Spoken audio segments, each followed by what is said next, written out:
Sunita Williams जब अंतरिक्ष से लौटेंगी तो कुछ समय तक उन्हें रिहैबिलिटेशन सेंटर में रहना होगा, जैसा हमने आपको बताया। लेकिन क्या आप जानते हैं कि जब आदमी सबसे पहली बार चांद पर उतरा तो धरती पर वापस लौटने के बाद अंतरिक्ष यात्रियों को क्वारंटीन में रखा गया। कोरोना महामारी के बाद से क्वारंटीन शब्द से लगभग हर व्यक्ति परिचित हो गया है, यानी किसी को अकेले एक ऐसी जगह रख दिया जाए जहां कोई और उसके संपर्क में न आ सके। 20 जुलाई 1969 को अपोलो 11 मिशन से चांद पर गए अंतरिक्ष यात्री नील आर्मस्ट्रॉन्ग पहले इंसान बने जिन्होंने चांद पर कदम रखा। उनके बाद एडविन एल्ड्रिन ने चांद पर कदम रखे। इस दौरान तीसरे अंतरिक्ष यात्री Michael Collins command module Columbia में ही रहे और करीब 21 घंटे तक अकेले चांद का चक्कर लगाते रहे।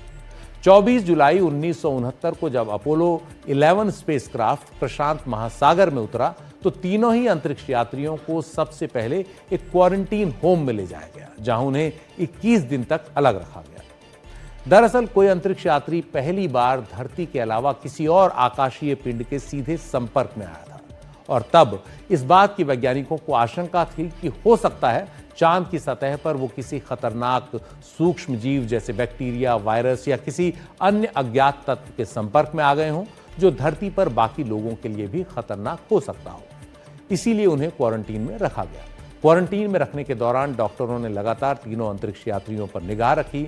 एक अलग से बनाई गई टीम ने चांद से लाए गए चट्टान और धूल पर अलग अलग परीक्षण किए, ये पता लगाने के लिए कि उनमें कोई ऐसी चीज तो नहीं है जो धरती पर रहने वाले जीवों के लिए खतरनाक हो सकती हो, इन्फेक्शियस हो सकती हो। इसी दौरान नील आर्मस्ट्रॉन्ग का 39वां जन्मदिन भी आया, जो क्वारंटीन में बड़े ही सामान्य तरीके से मनाया गया। उनकी सरप्राइज पार्टी में मोमबत्तियों से सजा एक केक काटा गया। इसे ह्यूस्टन में लूनर रिसीविंग लेबोरेटरी, जहां अब जॉनसन स्पेस सेंटर है, वहां के स्टाफ ने तैयार किया। यहीं अंतरिक्ष यात्रियों को क्वारंटीन में रखा गया था। आर्मस्ट्रॉन्ग ने मोमबत्तियां बुझाने के बाद केक अपने साथी अंतरिक्ष यात्रियों और उनकी देखरेख में लगे स्टाफ को खिलाया।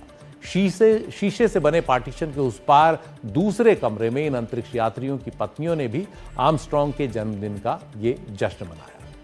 अपोलो 12 और अपोलो 14 मिशन तक चांद से लौटे अंतरिक्ष यात्रियों को क्वारंटीन में रखा जाता रहा। एक बार वैज्ञानिकों को जब ये यकीन हो गया कि चांद से लौटे अंतरिक्ष यात्रियों के साथ ऐसी कोई चीज नहीं आई है या नहीं आती है जो धरती के लिए खतरनाक हो सके, तो उन्हें क्वारंटीन में रखा जाना बंद कर दिया गया।